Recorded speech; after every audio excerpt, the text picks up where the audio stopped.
to see if they warranted a parole and the ability to come back and change. But to get out of the prison before they did the 20, they would have to demonstrate a serious progression of rehabilitation, which would require them to go to school, to get educated and everything else like that. If they were not academic enough, I would be looking at a trade type of thing. They would have to show me, and they would have to follow a program, much like my own people do outside, okay, that is seriously regimented, responsible, and everything else. Otherwise, those suckers would be staying and doing the whole 20-bagger, and the guy doing 35, he wouldn't be getting out until he did the 35.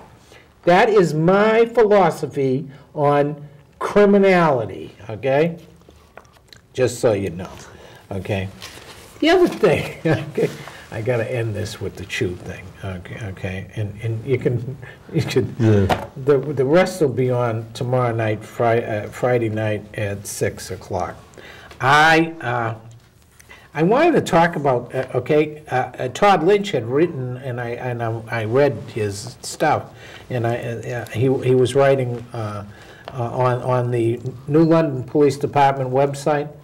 Everybody in New London, our police, okay, and not to blow them smoke, and I was on the other side, but I worked for, and most of them know that I did retire from the city of Peoria. I worked within the police department there. Even after I did my crimes, they did not hold it against me because I had done my time, paid my price. Arizona was really funny. I retired from the city of Peoria, Arizona. And I was a custodian. I was a foreman in the custodian crew. However, because I had the whole city. I took care of the whole city and had the keys to everything. I had the keys to the city, okay? And my office and my major responsibility was the police department. And I spent several years in the police department with the police officers. In fact, I went through all their schools because they had the police network. Yeah. The chief loved me.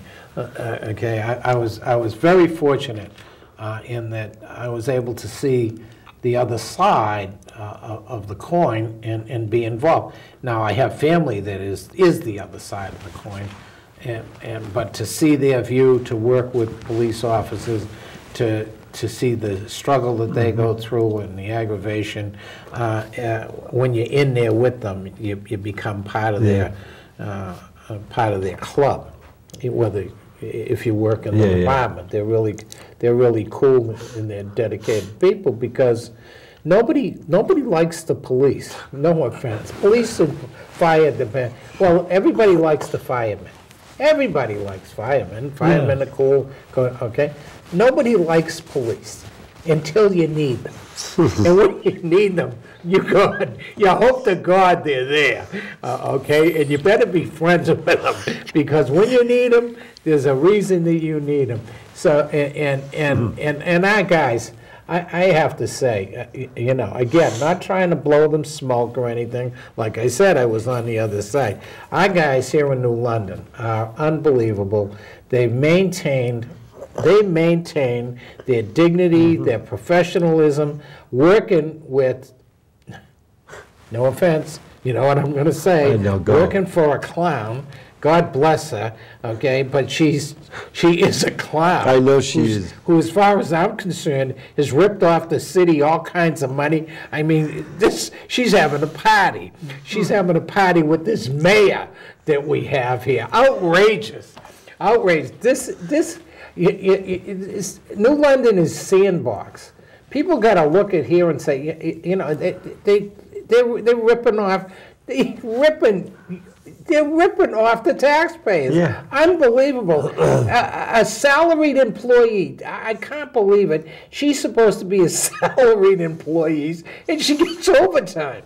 And what did she get it for? For walking around saying hello to everybody. I mean, gotta be kidding me. She is a total incompetent. She may have been a good officer.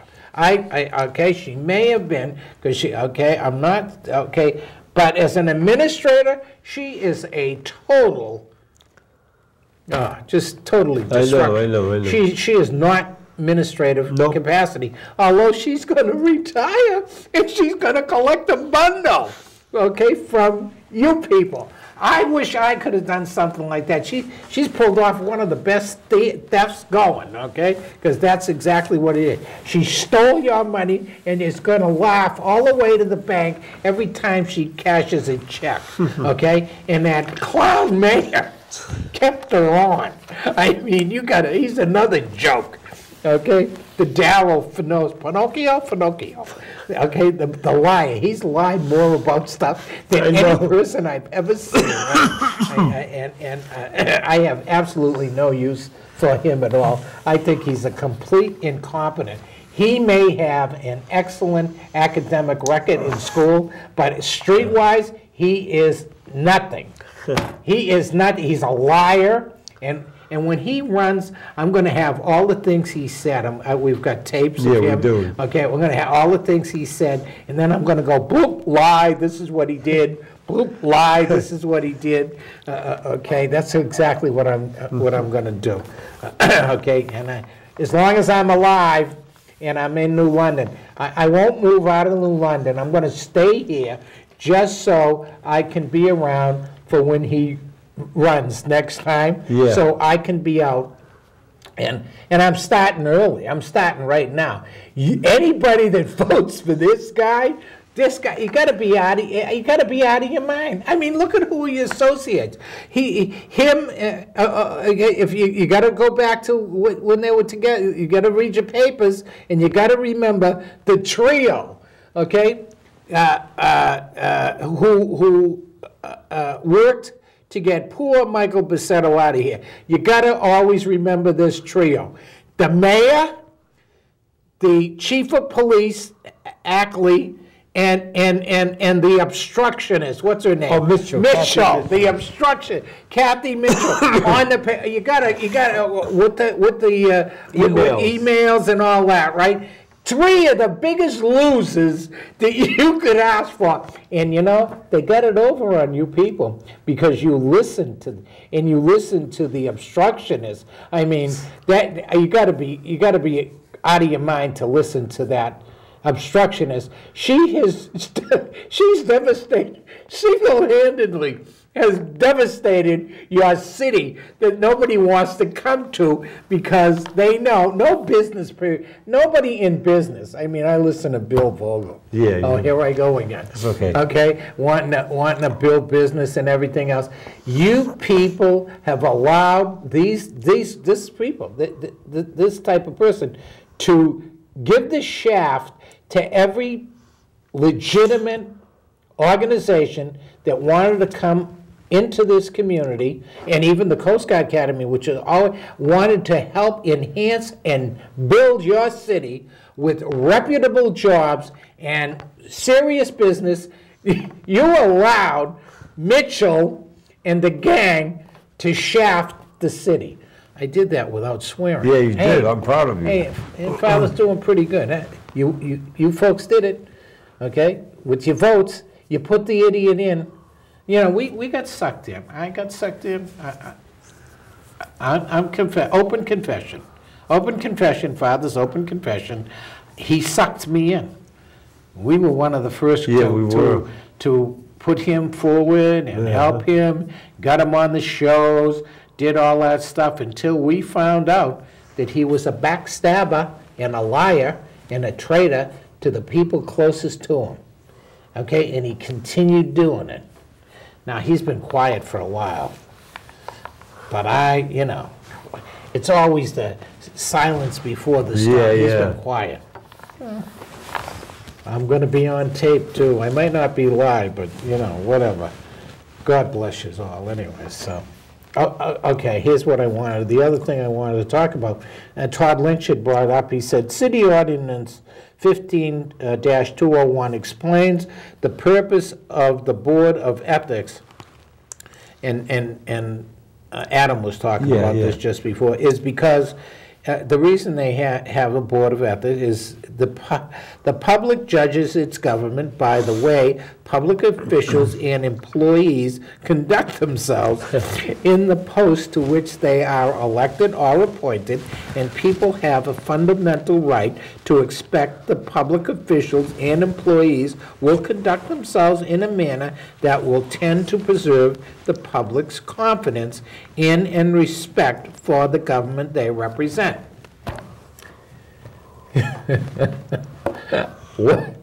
Why is she still here? I have no idea. Talk about an ethical problem, okay? That's the reason for the Board of Ethics, okay? Now, the reason I read that, okay, is because I read, okay, today, in the New London Police Community Relations Committee postponed a discussion without option to close the session. This is what I don't understand, is what I'm going to read here. I don't understand about our public officials, okay? They seem to have mental problems. Blocks. Sasha Goldstein, the Day staff writer, wrote this article that I'm reading. New London. The Police Community Relations Committee tabled its discussion of an investigation of a civil complaint Wednesday night after the deputy police chief declined to enter a closed session to review the case. Well, I'm glad that Deputy Chief Peter Richard said he had been told by the mayor, Darrell Justin Finozio, to not enter executive session for such discussions because the mayor and the city law director, Jeffrey Londergan, okay, the son of the other guy, believe the closed session violates the Freedom of Information laws. Okay. The mayor finally getting something right. He ought to, he's a lawyer. Be careful. I'm trying. And the deputy chief did the right thing. He followed Finozio.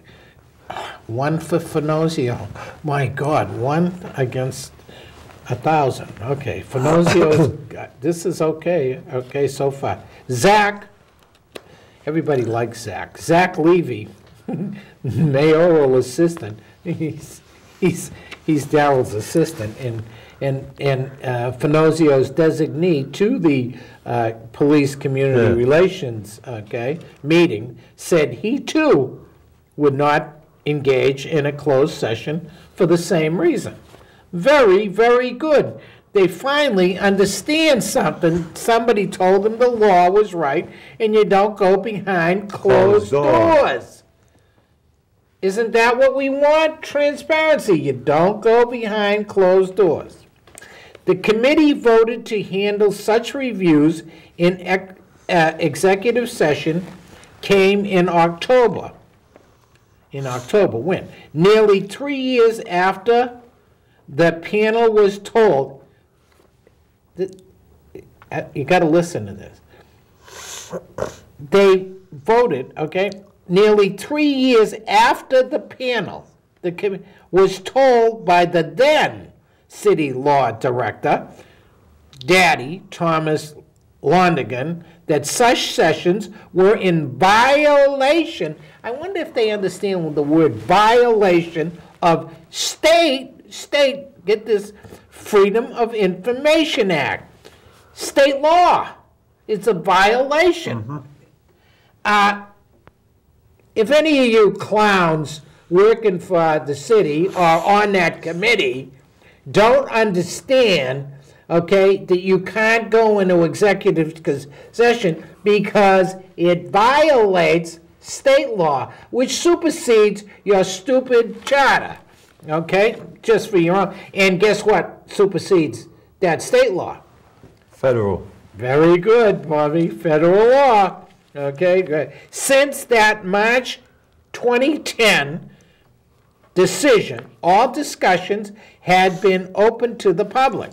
The committee, which chose Wednesday to only review the complaint in executive session, was forced to table the discussion after Reinhardt told the chairman, Wayne Vendetto, this young Wayne, I think this is old Wayne, okay, he would not give the committee the complaint to review unless it was done openly.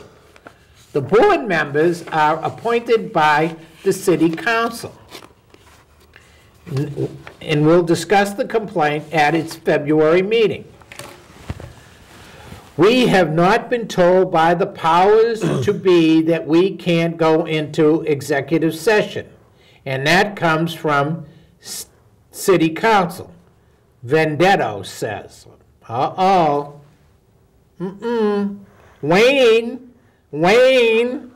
don't like me anymore. We can go into executive discussion to discuss personnel matters. No, you can't. No, you cannot. I hate to tell you. After Levy said Jeffrey Lonigan, the son of the former city law director, reaffirmed in a December 7th memo that the 2010 opinion of his father, assuming the committee receives the redacted investigation documents from the police department, documents that have already had an exempt information removed. It is my opinion that the discussions of the committee would not fall within executive session categories listed under General Law 1-206. Lonigan wrote in the memo. As such, any hearing conducted by the committee should be held in a public forum as required under the Freedom of Information Act. From its 1988 creation until March 2010 changes, the panel discussions of such complaints were held behind closed doors.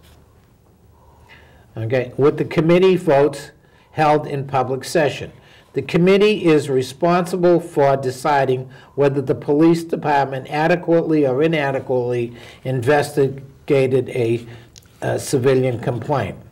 After spending the last year discussing a change back to the old policy, the panel voted in October to do so. Last month, a committee member asked that the decisions be revisited, and the committee brought up the topic Wednesday during this monthly meeting at the city's senior center. Okay. Todd Lynch. Okay. Todd, the police department's union president, said the union questions why the sessions were, after more than 20 years of closed discussions, were opened. Okay, so Todd Lynch implied that Chief Margaret Ackley, who took over in June 2009, was behind the change. You know, she might have been. It has been our belief all along that the change was made to humiliate or bring disgrace on union members who were found to have lots of complaints against them, he said. The current chief in March 2010, quoting Transparency, asked for it to be held in open session. The union is not against whether it's open or not. We've just always questioned why it was changed in March 2010 from the way it had been since its inception. Now, I see, okay, and I want to make sure this is clear, because I don't want Todd's not saying he wants it to go against the law at all here. That is not what the man is saying. The man wanted a question. He wanted a question. Why was it done at this particular time, and why was it done by this particular person? I would like to know that too, because she's a manipulator and it conspired. As far as I'm concerned, with the mayor, the current mayor, in that obstruction